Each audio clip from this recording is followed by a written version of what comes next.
김진애 박사님, 여자의 독서 책 읽었어요. 어떠셨어요? 한마디로 여자의 표를 끓게 하는 책? 읽으면서 뭔가 울컥하더라고요. 저도 그런 심정으로 책을 썼습니다. 저는 여자들이 좀 지레 겁을 먹지 않고 살았으면 좋겠어요. 완벽하게 홀로 서기를 바랍니다. 더 멋지게 실수하고 더 근사하게 자라면 좋겠어요. 책을 읽으면 그게 되죠? 여자의 자존감을 깨우는 책 읽기. 여자의 독서. 다산북스. 텍스토머 정품을 꼭 확인하세요. 우리 집 방충망 바꿨어요.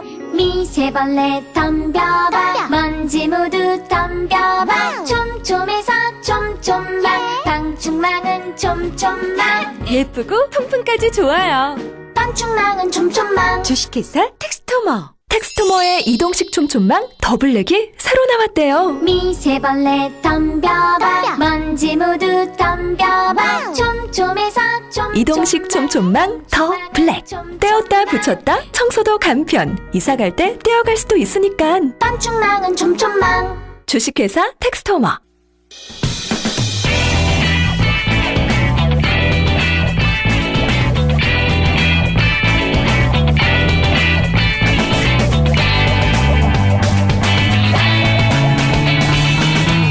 김어준의 뉴스공장.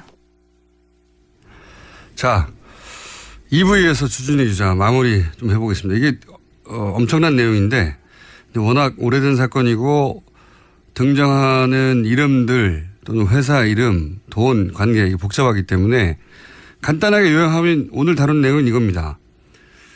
다스도 BBK도 이명박 전 대통령은 자기가 아니라고 그랬단 말이죠. 네, 그렇습니다. 네, 절대 아니라고 그랬죠. 그런데 이명박 대통령 시절에 청와대 민정과 그리고 외교부의 LA 총영사 그리고 검찰이 총동원이 돼서 다스 돈 140억을 받아내기 위해서 엄청 노력했다. 이게 문서로 처음으로 드러난 거죠? 그렇습니다. 그러니까 대통령의 재산이 아닌데 대통령이 청와대하고 외교부를 움직여서 그 돈을 받아내려고 했다는 겁니다. 요약하자면. 그렇죠. 개인 회사와 개인 간의 채권 채무 관계인데 네. 청와대와 외교력이 총동원돼서 검찰력이 총동원돼서 그 빚을 받아주기 위해서 노력했다는. 그리고 이 자기 재산이 아닌데 자기 회사가 아닌데 네. 다스라는 회사의 140억 관련 보고는 청와대 민정을 통해서 이명박 전 대통령에 직접 보고됐다는 네. 거죠. 네. 보고 수단이 뭡니까? 뭘로 주고받았다는 거예요? 팩스로 주로 그 서류를 보냈고요. 그리고 네. 직접 모여서 회의를 자주 했습니다. 그래서 팩스 번호도 제가 공개할 수 있습니다.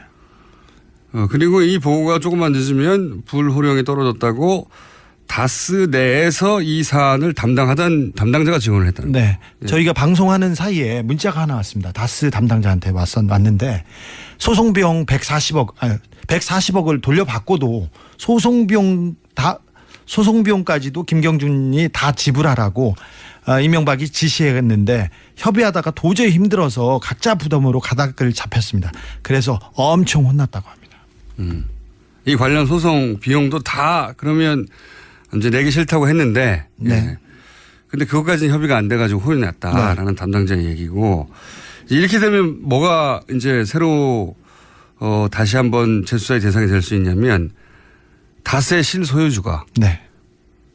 이명박 전 대통령이 아니냐 하는 의혹이 다시 한번 제기될 수밖에 없어요. 그렇습니다. BBK도 이명박 대통령이 소유가 아니었느냐 이렇게 의심이 다시 얘기될 됩니다. 수밖에 없죠. 왜냐하면은 그리고 도곡동 땅 얘기도 다시 나오게 됐는데 왜 그러냐면 도곡동 땅을 판 돈이 다스에 들어가고 다스에서 BBK로 돈으로 들어갔기 때문에 도곡동 땅 주인이 다스의 주인이고 다스의 주인이 BBK 주인이고 이런 구조가 있거든요. 네. 예. 그래서 오늘 이야기는 그 중에서 BBK의 마지막 형태인 그 옵셔널 벤처스 그 돈을 받기 위해서 정부와 청와대가 열심히 움직였다 검찰까지. 네, 그게 이제 문서로 조각조각 증명되고 있는.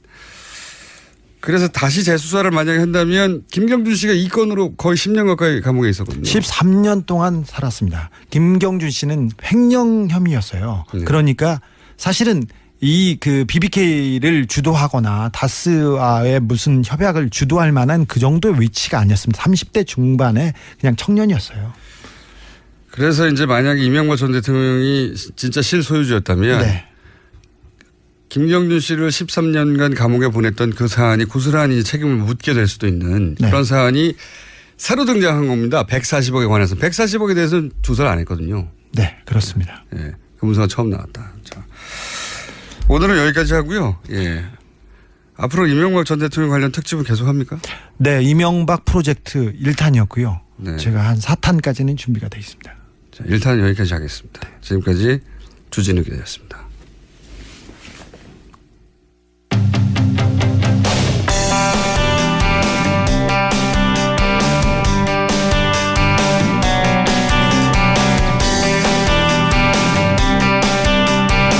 자, 어려운 사건이었습니다.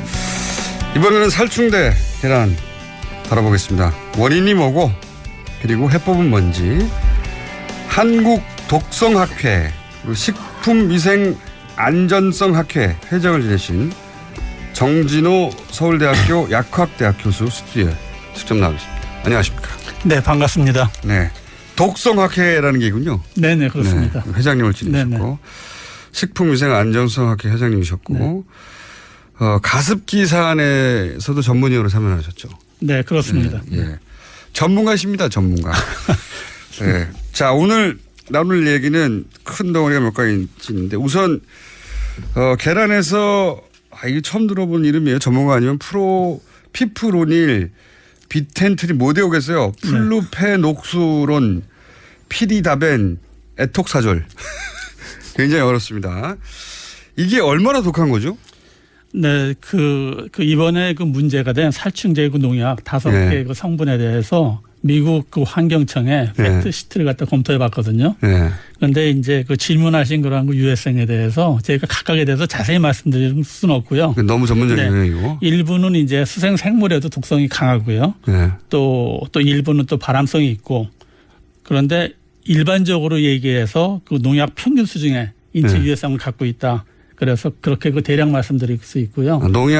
다른 농약 정도의 독성이다. 네, 그렇습니다. 네. 특별히 더 독하다기보다는 네. 농약이 먹으면 죽는 거니까요. 예. 네, 그렇죠. 예, 그래서 많이 먹으면 죽습니다. 많이 네. 먹으면 죽는 네. 그 정도의 독성을 가지고 있다. 근데 제가 그 주목하는 부분 뭔가 하면은 최근 그 사이언티픽 아메리칸에 학계가 주목하는 사항이 있거든요. 사이언티픽 아메리칸은 과학 잡지입니까? 네, 과학 잡지, 유명한 과학 잡지입니다. 예.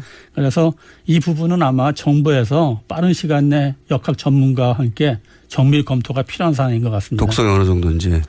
그러니까 병과의 관련성입니다. 네. 또 다른 물질이 있나요? 아니요. 살충제가 병과의 관련성. 이 살충제가 먹으면 죽는다. 이거면 당연한 건데 많이 먹으면. 그게 아니라 이 살충제들이 어떤 특정 병하고 관련이 있을 수 있다. 네, 그렇습니다. 네. 오, 그렇군요. 네. 그래서 그 부분을 검토해 봐야 된다. 네, 그렇습니다. 이건 아직 네. 언론에 보도 안 된 건데 이런 지금 나왔던 성분들 중에 어떤 물질은 많이 먹으면 병이 걸릴 수 있다. 그런 거네요. 일반적으로 말씀드려 그렇습니다. 일반적으로. 네. 그게 살충제 일반적인 특성입니다. 네. 자, 근데 이제 최근에 네. 워낙 이제 그 달걀 소비량이 줄어들다 보니까 이게 그렇게까지 우려할 만한 일은 아니다. 일주일 네. 정도 지나면은 독성이 반감이 되기 때문에 그리고 네. 소량이기 때문에 그렇게까지 걱정하지 말라 이런 얘기도 있어요. 맞습니까? 사실은 이제 저도 이제 달걀을 즐겨 먹거든요. 네. 그래서 대학의사협회 그 발표를 믿고 싶습니다. 대한의사협회에서 이런 발표를 예, 했습니다. 그렇습니까? 네. 네. 그래서 근데 과학적으로 들여다보면 그동안 살충제 우려로 달걀을 먹고요. 건강에 문제가 있었는지를 정확히 결론 내리기가 어렵다라고 말씀드리는 게 정확한 것 같습니다. 그러니까 7일 지나면 반감기에 도달해서 크게 문제가 안 된다라고 발표를 했는데 네. 과학적으로 자면 그렇게 정확하게 말할 수가 없다. 네. 그러니까 그 근거를 말씀드리면 방광기가 7일이라는 건 인체에서 상당히 그 천천히 배출되는 화학물질이거든요. 아, 7일이면 네. 천천히 되는 거예요? 네, 천천히 배출되는 건데 이게 바로 살충제하고 농약의 특징입니다. 그리고 그 인체 내 그 대사 속도하고 예. 체내 분포 부분은 이제 살충제 농약을 갖다 기준치를 설정하잖아요. 예. 그런 때 전부 다 반영을 하거든요. 예. 대사 부분은. 그리고 이제 기준치가 그 넘는 살충제가 오염된 달걀을 사람이 이제 얼마나 장기간 먹었는지를 정확히 모르죠. 모르죠. 네. 그래서 현재까지 알지 못하는 불확실성한 그런 변수가 굉장히 많거든요. 근데 이제 그 다만 그 제가 믿는 것은 뭔가 하면은 인체는 그 유해 화학물질에 대해서 화학물질 저농도로 이게 노출됐을 때 예. 해독 작용이 잘 발달되어 있습니다. 몸이. 네네. 어허. 또 하나는 뭔가 하면은 인체 그 노출치를 기준으로 설정할 때 예. 굉장히 보수적으로 합니다. 원래. 네네. 아하. 그래서 그런 부분을 믿을 수밖에 없을 것 같습니다. 그렇군요. 그러니까 일주일이면 반감된다고 했을 때 일주일은 보통 인체가 화학물질을 처리하는 것보다 느리다. 네, 그렇습니다. 네. 원래는 굉장히 빨리 처리하나 보죠, 몸이. 대량 의약품 같은 경우는 어떤 물질들은 30분, 30분. 반감기가 30분. 보통 의약품은 그 4시간, 8시간 그런 식으로. 하루 이내에 끝나네요, 보통. 네, 그렇습니다. 네네. 그러니까 웬만한 그러니까 치사량이 이르지 않는 독성 물질은 하루 안에 반으로 줄어든다. 몸이 그게 처리해서. 이제 반감기하고 치사량하고 딱 맞는 건 아니거든요. 딱 맞는 건 네네. 아닌데. 네. 딱 어쨌든 맞는 건 아닌데 그 살충제하고 농약 같은 경우는 일반적으로 그래서 반감기가 느리기 때문에 체내에 축적되는 경향이 있습니다. 나쁜 거네요. 그러니까 그게 꼭 유해성하고 링크되는 건 아니라고 이제 말씀드리고 싶습니다. 이 네네. 농약 관련 물질들의 특징은 네. 반감기가 느리다. 네네. 그래서 게다가 그걸 얼마나 오래 먹었는지 모르기 때문에 네. 딱 잘라서 말할 수 없다, 과학적으로. 네, 그렇죠. 네. 하지만 그나마 인체는 이런 화학물질을 굉장히 잘 필터링하고 네, 네. 배출해내는 구조를 가지고 있어서 네. 그러면 그렇게 따지면 달걀을 매일 한 5개, 10개씩 먹지 않는 한은 그렇게까지 우려할 필요는 없다. 이렇게 말할 수 있습니까? 제가 지금 이제 그 언론상에서 보면 이제 현재 발표되고 있는 그 인체의 그 유해성에 대해서 급성 독성이라는 게 뭔가 하면 단기간 많은 양이 노출되는 거거든요. 단기간 많은 양. 그 시나리오로 자꾸만 이제 유해하다 안 하다 그렇게 얘기를 하는데 사실은 크게 의미가 없습니다. 그런 거는 크게 그러겠죠. 의미가 없고요. 살충제 농약 같은 식품 오염은 우리가 계속 소량씩 장기간 먹잖아요. 그렇죠. 계란을 계속 먹으니까. 네, 그래서 유해성 평가를 그 만성 네. 그러니까 그 소량씩 장기간 노출되는 만성 시나리오로 해가지고 아하. 인체 유해성을 평가해야 됩니다. 아, 그런데 그렇군요. 지금 이제 그 언론에서는 잠깐만 그 급성 가지고 얘기를 하는데, 네네. 계란은 평생 먹어왔으니까 이제 네. 다들. 그래서 사실은 유해성 평가하기가 더 힘든 겁니다.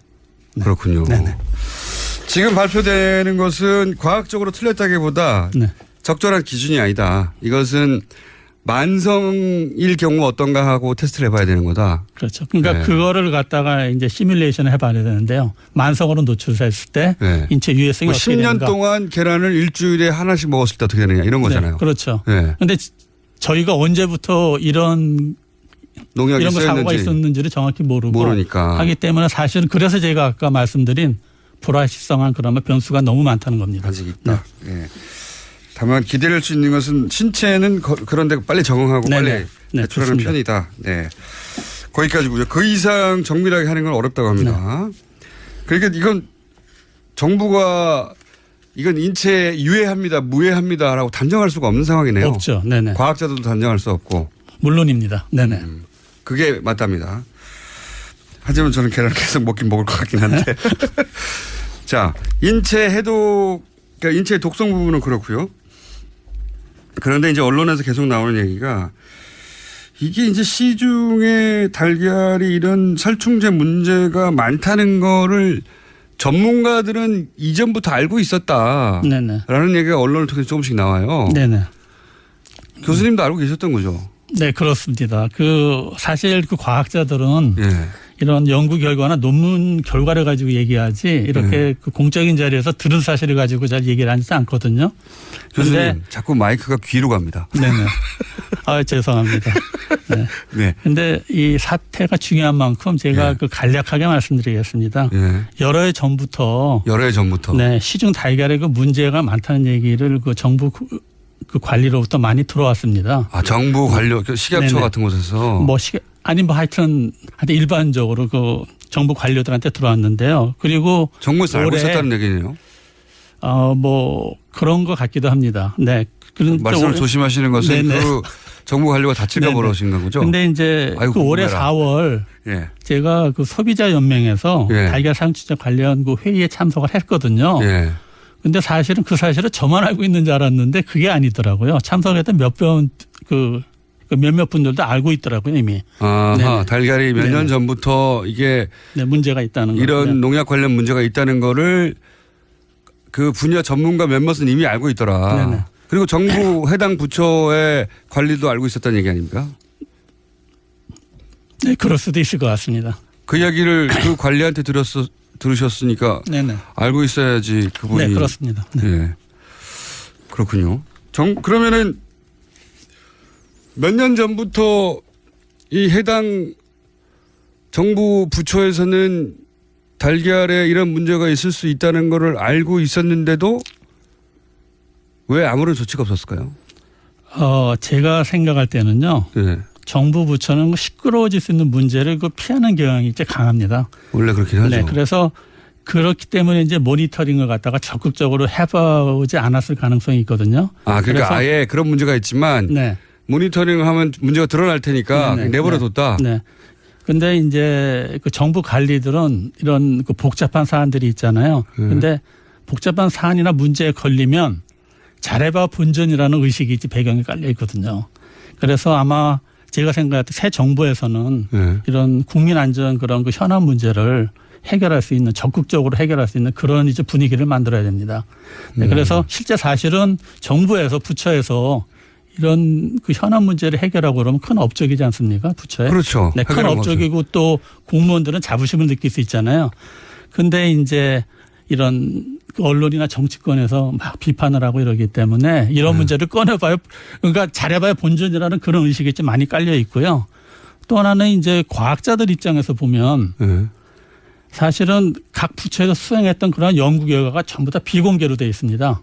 어허. 그러니까 사실은 이러한 그 자료를 갖다가 이제 접근하기가 매우 어렵죠. 그래서 사실은 이러한 것 때문에 학계에서 이런 그 문제 제기라든가 해결이 매우 어려운 정부가 공개를 안 하기 때문에. 네, 그런 구조로 되어 소비자 있습니다. 입장에서 불만은 또 뭐냐면요. 네. 예를 들어서 정부 부처에서 어떤 무슨 음식이 문제가 있다. 네. 또는 어떤 업체가 문제가 있다. 네. 또는 뭐 무슨 휴지에서 무슨 물질이 검출됐다. 네. 이러면은 정확하게 그 업체명을 알려줘야 우리가 그걸 피해갈 거 아닙니까? 그렇죠. 네네. 근데 그걸 안 알려줘요. 그러면 불안만 가중되고 도대체 어떤 제품을 피해야 되는지를 알려주지 않아요. 네네. 소비자 입장에서는 그게 불만인데 학자들 입장에서는 그 자료를 공개하지 않으니까 네네. 또 불만인 거죠. 네네. 그러면 그 정부는 그런 문제가 있다는 걸 알면서도 그냥 쉬쉬하고 넘어가는 거 아닙니까? 글쎄요, 그거는 제가 정확하게 말씀드리기가 어렵고요. 적어도 네네. 이 달걀의 예, 그렇죠. 경우에는 몇 년 전부터 네, 그렇죠. 알고 있었던 네네. 문제인데 적극적으로 정부가 나서서 대처하지 않았던 거 아닙니까? 그죠? 네, 그렇습니다. 그건 네. 명백한 거 아닙니까? 네네. 이번에 이게 이제 본격적으로 불거진 것은 그 유럽에서 살충제 달걀이 나오니까 본격적으로 불거진 거네요. 네네. 그렇게 이해하면 되는 거죠. 그렇습니다. 네네. 네. 만약에 유럽에서 이런 사건이 안 터졌으면 또 전문가 일부만 알고 시시 넘어갈 수도 있었겠네요. 네, 저도 그렇게 판단이 됩니다. 네. 그 몇 년 그래 왔으니까요. 네네. 네. 근데 이번에는 유럽에서 하도 크게 문제가 되니까 네. 우리나라에서도 다시 본격적으로 우리나라 달걀이 괜찮냐고 하는 그 대중의 네. 질문이 있었고 네. 검사하지 않을 수 없어서 검사했더니 나다 이거 아닙니까? 네. 그리고 네. 또 하나는 이제 이번 4월 달에서 가졌던 회의에서 예, 소비자 이런 연맹. 문제가 그때 이제 회의 결론이 뭔가 하면 이런 부분을 네. 담당 부처에 옮기자. 네. 그래서 이게 어느 정도는 공론화되어 있다고 그렇게 정부 부처는 느낀 것 같습니다. 네. 아하, 정부부처에서 숨기려고 해도 네. 이미 4월에 네. 소비자 연맹에서 지적을 했고 네. 그리고 때 맞춰서 유럽에서 살충제 파동이 터지니까 더 이상 숨길 수 없다. 네, 해서 정확한 것 같습니다. 네. 해서 조사가 된 것이지 이 달걀이 문제가 된 건 몇 년 됐습니까? 처음 들으신 게? 그거는 정확하게 기억은 못 하는데요. 최소한 3년 이상입니까? 네, 3년 이상입니다. 네. 5년 이상인가요? 그거는 정확히 기억 못 하겠습니다. 이명박 정부 때도 이런 얘기가 있었습니까? 그거 제가 어떻게 기억하겠습니까? 하여튼 꽤 오래됐다는 거죠. 네. 네. 그렇군요. 그러면은 그 사이에 그 얘기를 듣고서 계란을 잘 못 드셨겠네요. 네. 좀 부담됐습니다. 네네. 아니 교수님 혼자 하시고 그거를 저희도 말해주셔야지. 예. 제가 말씀드렸지만 학자들은 근거가 없이 얘기하기를 안 그렇죠. 네네. 듣긴 들었는데 네. 데이터가 없는데 어떻게 말하느냐. 네, 그렇죠. 네네 그렇습니다. 예, 라고 피해가시는군요. 네. 하여튼 그래서 몇 년 전에 이미 들으셨고 그래서 찜찜해하면서 계란을 드셨군요. 네, 정확히 말씀드리면 그렇습니다. 네. 웃을 일은 아닌데 어쨌든 그래서 전문가들이 문제 제기를 하고 결국은 올해 4월 달에 드디어 소비자연맹에서 이런 거를 토론을 거쳐서 공론화하고 그러면 정부 관련 부처들 뭐 식약처 같은 데서 압박을 받았겠네요. 그래서 그렇죠. 이제 네네, 근데 마침 터져주니까 나왔다. 네. 자 그러면 관련해서 뭐 이걸 청와대가 막았네 어쩌네 하는 얘기도 있습니다. 근데 그건 뭐 교수님이 아실 것 같지는 않고요. 그죠? 네. 교수님 어떻게 아시겠습니까? 2015년에 이 안전관리 대책을 마련했는데 박근혜 정부 당시 청와대 민정수석실에서 이거를 막았다는 의혹이 제기됐어요. 네네. 왜 막았는지는 모르겠는데 여하간 만약에 이게 터지면 정부에 부담이 될까 봐 막은 건지 어쨌든 음식 관련을 민정수석실에서 막았다는 이제 보도가 있긴 있는데 네. 그랬다는 얘기는 이제 몇 년 전부터 이 이야기가 돌았다는 것에 대한 정황 중에 하나죠. 역시 정부도 이걸 알고 있었구나 하는. 그럴 수도 있겠죠. 예. 네네. 이건 교수님께 여쭤볼 내용이 아니고 하여튼 몇 년 전부터 이런 일이 있었다. 자, 그러면 이걸 어떻게 해결해야 됩니까? 네? 어떻게 해결해야 됩니까? 이제?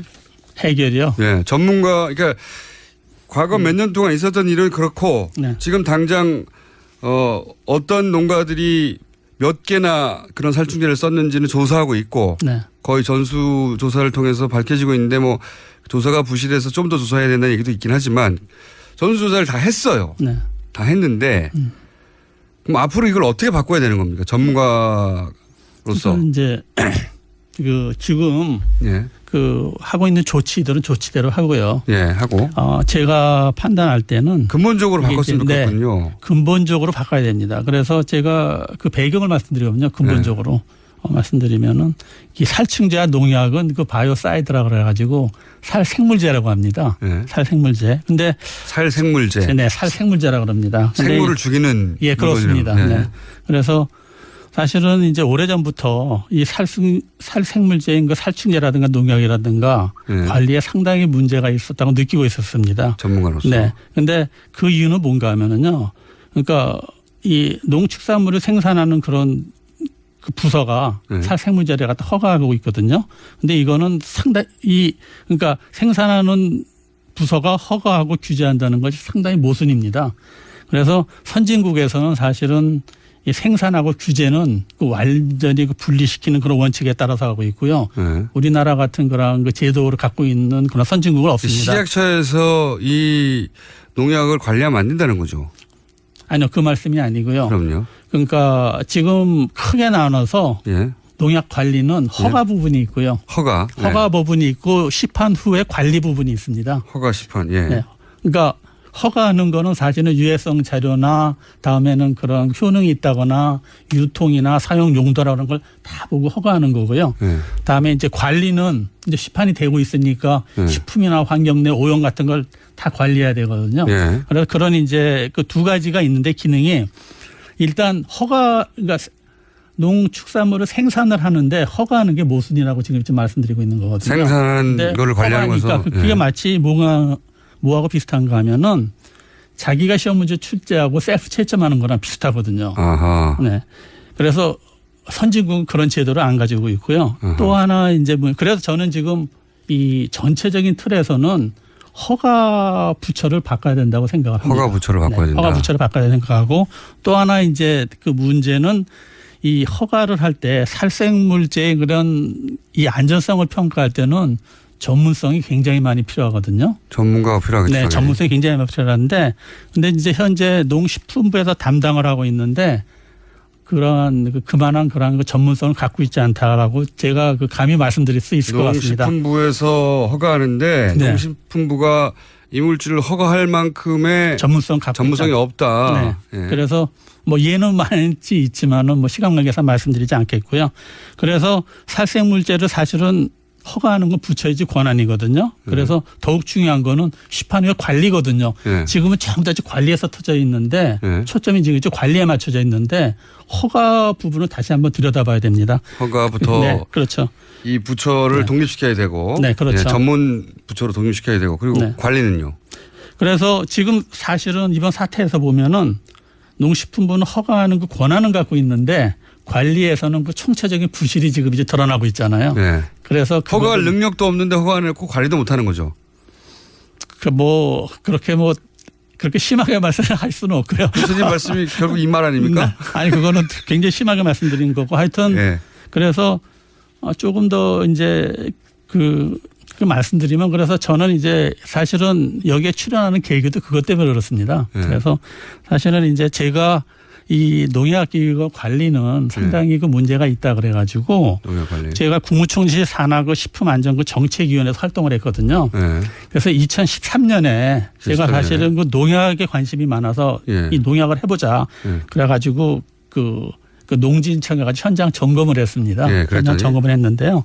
근데 제가 믿어왔던 거하고 크게 이제 다르지 않더라고요. 문제가 많다는 거죠. 문제가 많죠. 그러니까 어디서부터 이거를 지적을 해야 되는지 그건 그 2시간 정도 했는데 총체적인 어디서부터 문제다. 시작을 하고 어떻게 접근해야 되는지 사실은 질문하는 것도 한계가 있었고요. 네. 그다음에 이제 그 부분에서 답변서가 다 왔는데 정부의 답변서가. 네, 전부 다 답변서가 다 왔는데 아마 뭐 요즘 나오는 그런 농수산부의 농식품부에서 발표하는 그런 뭐 대책과 유사합니다. 그래서 제가 느낀 건 예.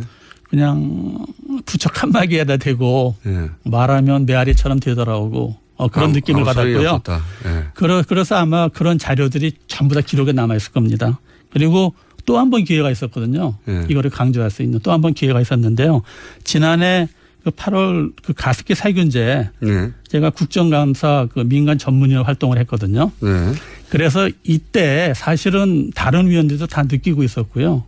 선지구 형태로 바꿔야 된다. 어떻게 바꿔야 되는 겁니까? 그러니까 살생물제를 네. 바꿔야 된다. 그렇게 이제 넣고 그 부분은 조금 이따가 말씀드릴 수 있을까요? 시간이 별로 안 남았습니다. 교수님. 시간이요? 네. 그러니까 네.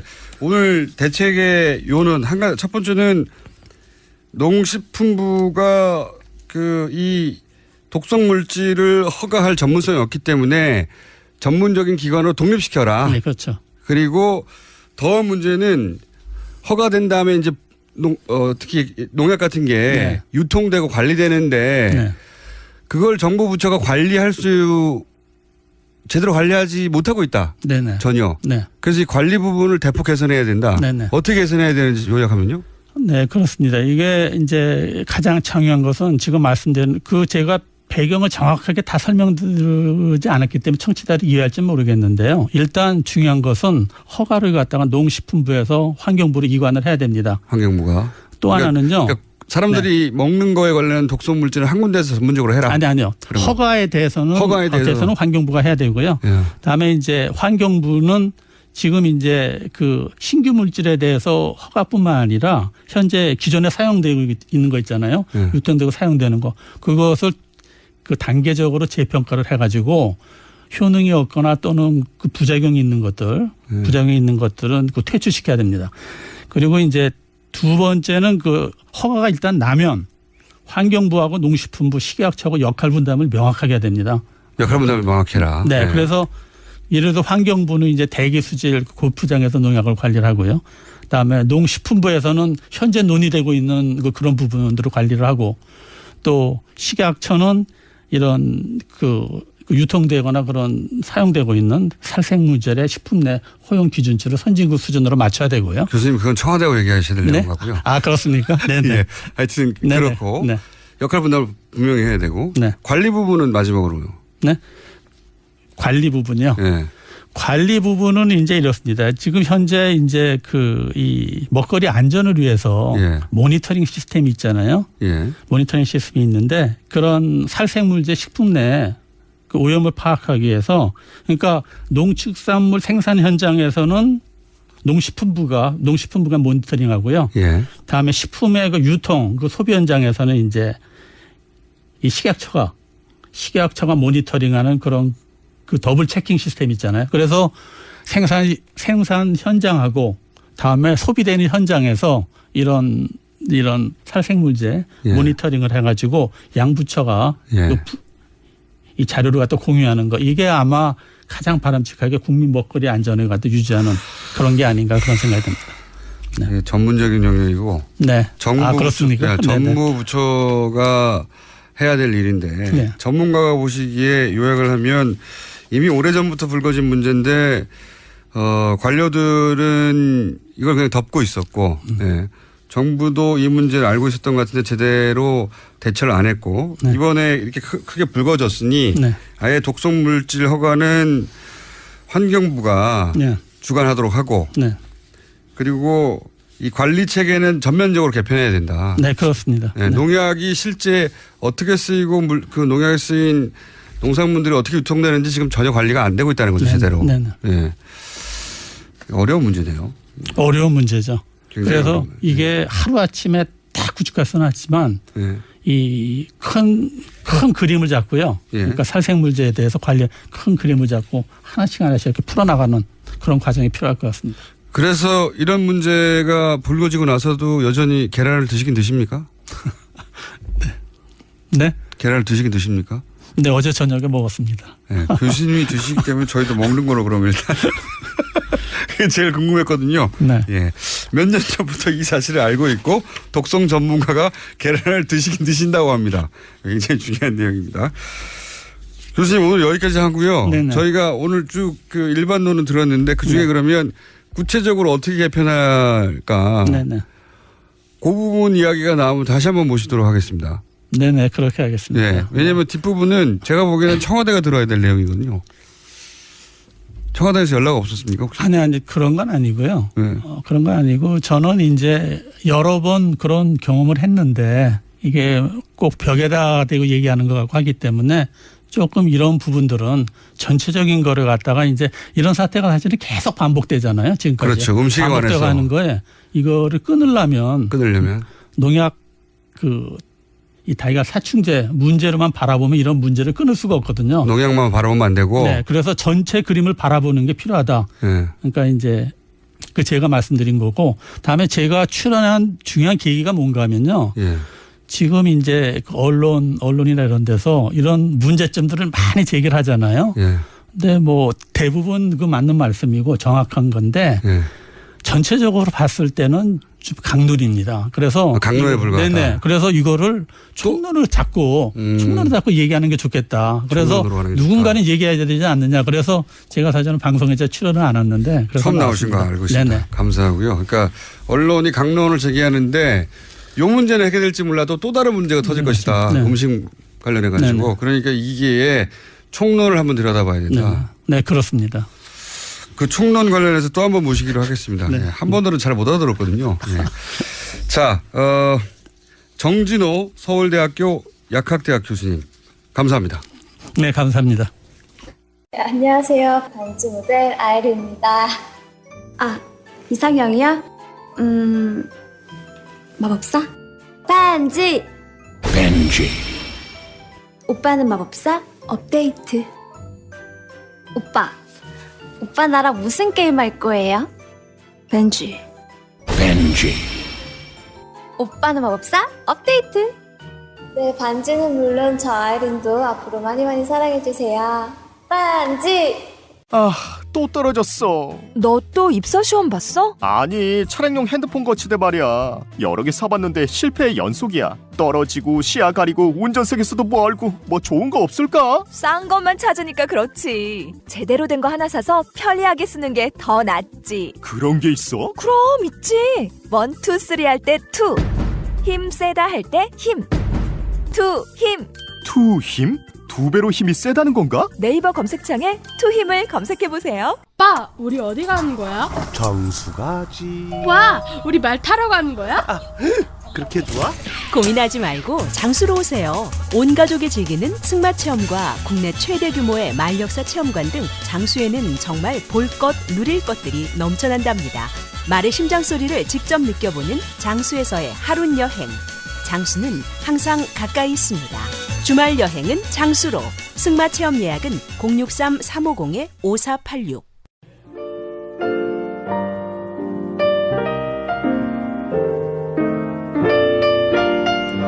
불친절한 AS. 오늘 주진우 기자 관련 문자가 많네요. 예, 분홍 보자기. 예, 분홍 보자기 문서를 잔뜩 쌓았습니다. 보따리 장수처럼 웃겼어요.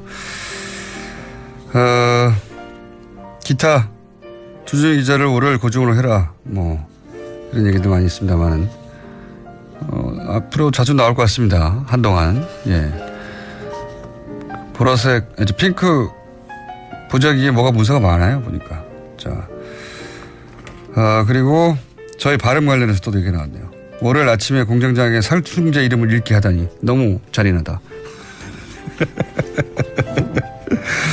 네, 발음 세는 건 월요일만의 문제가 아니다. 금요일 방송을 오늘 새벽에 들었는데 금요일도 샌다. 네. 죄송합니다. 발음이 세서. 앞으로도 계속 셀 예정입니다. 그리고 어떤 분이 저 그림을 올리셨는데, 네, 제가 봐도 다른 사람이네요. 너무 멋있게 그리셨어요. 여기까지 하겠습니다.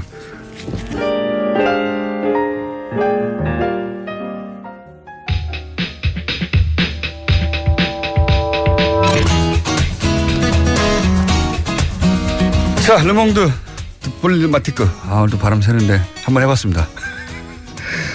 네, 편집장이셨고 편집위원도 하셨고 인문결 연구 소장님 임상훈 소장님입니다. 자, 오늘 어떤 회신입니까? 네, 인사도 안 하고 바로 인사를 시키셔야죠. 예, 안녕하십니까? 저도 당황해가지고 인사도 안 하고 바로 입을 여는 순간 인사라고 보시면 됩니다. 자. 네, 오늘 프랑스 얘기부터 시작을 해볼까 싶습니다. 예, 프랑스 전공이시잖아요. 전공 중에 전공. 뭐 그건 아니지만 어쨌든 자, 프랑스의 마크롱 대통령이 문재인 대통령하고 비슷한 시기에 당선이 됐죠. 네. 거의 비슷합니다. 그래서 오늘이 취임 100일이 되는 날입니다. 네. 며칠 있다가 당선됐어요. 예, 당선은 그러니까 지난주 월요일이 100일이 된 것이고요. 당선된 지 100일. 그다음에 오늘은 취임 100일. 맞아가지고 우리나라 이제 언론에서도 가끔 보도가 되죠. 문재인 대통령의 100일과 비교를 했을 때 이 지지율이 너무 많이 떨어졌다 하고 있다. 이런 이제 보도가 이제 많이 나오기도 했는데 이제 프랑스 에서도 그런 취임 100일이 맞았으면 얼마나 좀 크게 무슨 뭔가도 열고 행사를 할 수 있을 법도 한데 굉장히 조촐하게 그냥 조용히 넘어가는 그런 현상이 지금 나오고 있습니다. 그러니까 보통 그래도 취임 100일이면은 프랑스 대통령도 임기가 5년이거든요. 그러면은 초반에 해당되고 프랑스에서도 허니문 기간이라는 것이 있는데 우리나라처럼 그 기간 이 정도면은 100일이면은 이렇게까지 많이 떨어지기가 아직은 뭐 한 50-60% 정도는 그렇죠. 늘려야 쉽지가 않은데 늘려야 되는데 어떻게 이렇게 될 수가 있을까 여러 가지 이제 분석이 나오고 있어서 이제 그런 얘기를 좀 해볼까 하거든요. 뭐 반면교사가 될 수도 있고 근데 이게 마크롱 대통령 같은 경우에 일단 우리가 이제 과거에 당선됐을 당시에도 이제 그런 얘기를 나눴었잖아요. 이제 마크롱 대통령의 당선의 어떤 비결 이유라는 것도 될 수가 있고 그러니까는 무엇 때문에 이제 마크롱 대통령이라고는 39살이죠. 정치 경력도 전무한 그런 사람이 대통령이 될 수 있을까? 장관 짧게 한번 한 사람인데. 그렇죠. 장관. 한 잠깐 이제 경력이 그것이 다인데 어떻게 이제 가능했을까? 이제 그때 잠깐 우리가 언급을 했었죠. 일단 프랑스의 국민들의 첫 번째 지금 과제는 우리나라의 지난 대선 때 첫 번째 과제는 아무래도 국민들이 원하는 것은 적폐청산 뭐 이게 첫 번째 화두 아니었습니까? 그때 프랑스의 첫 번째 과제라고 할 수 있을까요? 국민들의 여망은 뭐였냐면은 극우 정당 인민전선은 막아야 된다. 이게 이제 첫 번째였었어요. 그러니까는 무슨 얘기냐면 누가 나와도 인민전선만 막으면 누구나 찍어주겠다. 그러니까 극우파만 막아주면 누구나 찍어주겠다라는 그런 구도 하에서 주요 후보가 5개 정당의 후보가 있었는데 그 얘기 전에 짧게 네. 그 프랑스의 극우 주장들을 보고 있으면 네. 우리나라의 우파보다 더 온 거네요. 저 거기까지는 얘기 안 하려고 그랬는데 맞습니다.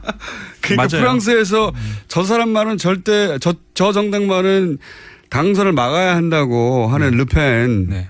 네, 주장들을 듣고 있으면 뭐 이 정도는 우리나라에서 보수 정당에서 항상 나오는 얘기인데. 그러니까 지금 아까 제가 5개 정당 얘기했잖아요. 인민전선이 극우파 예. 가장 오른쪽에 그다음에 공화당 우파라고 할 수 있는 그다음에 지금 마크롱 대통령이 만든 전진하는 프랑스라는 이름의 정당 가운데 있죠. 그다음에 그 왼쪽으로 사회당이 있고요. 그다음에 더 왼쪽으로 저항하는 프랑스라고 하는 정당이 있습니다. 우리나라에서는 굴복하지 않는 프랑스라고 번역을 많이 하던데 너무 기니까 저항하는 프랑스 이게 정확합니다. 이 5개 정당을 우리가 스펙트럼을 놓고 보면은 아까 말씀하셨죠. 이민전선이 프랑스에서 극우라고 하는데 우리나라로 가져오면은 진짜 그냥 우 정도 될 수 있는 그런 정당이에요.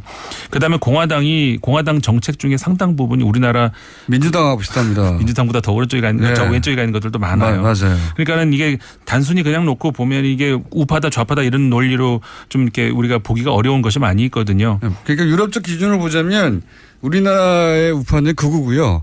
우리나라의 진보 정당으로 분류해 주는 민주당 정도가 중도 정도 되는 겁니다. 예. 그래서 이 5개 정당이 그 당시에 거의 약간의 이제 뭐 차이는 있지만 거의 20%대의 투표를 했어요. 그래서 20 그러니까 100%가 나오잖아요. 네.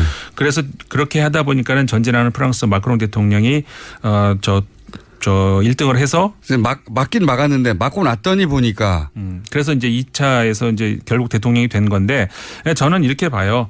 다른 거 여러 가지 분석이 나올 수 있는데 우리나라하고 큰 차이는 뭐냐면은 우리나라의 경우는 저 국민 저항에 의해서 새롭게 선거가 있었고 그래서 이제 문재인 대통령의 경우는 국민 상당수가 내가 만든 대통령이다라고 생각을 하죠. 그러면서 정치에 관심을 보이고 내가 만든 대통령인데 내가 관심을 안 가지겠습니까? 그렇게 되는데 프랑스의 경우는 제가 지금까지 설명드린 것처럼 마크롱의 대통령은 내가 만든 대통령이 아니다라는 생각을 가진 사람들이 많아요. 그러니까 극우를 막을 도구였을 뿐 내가 적극적으로 지지한 게 아니다 이런 거군요. 그리고 아예 투표 자체를 그냥 참가하지 않은 국민들이 너무나 많았고 기록적인 이번에 불참률이었거든요.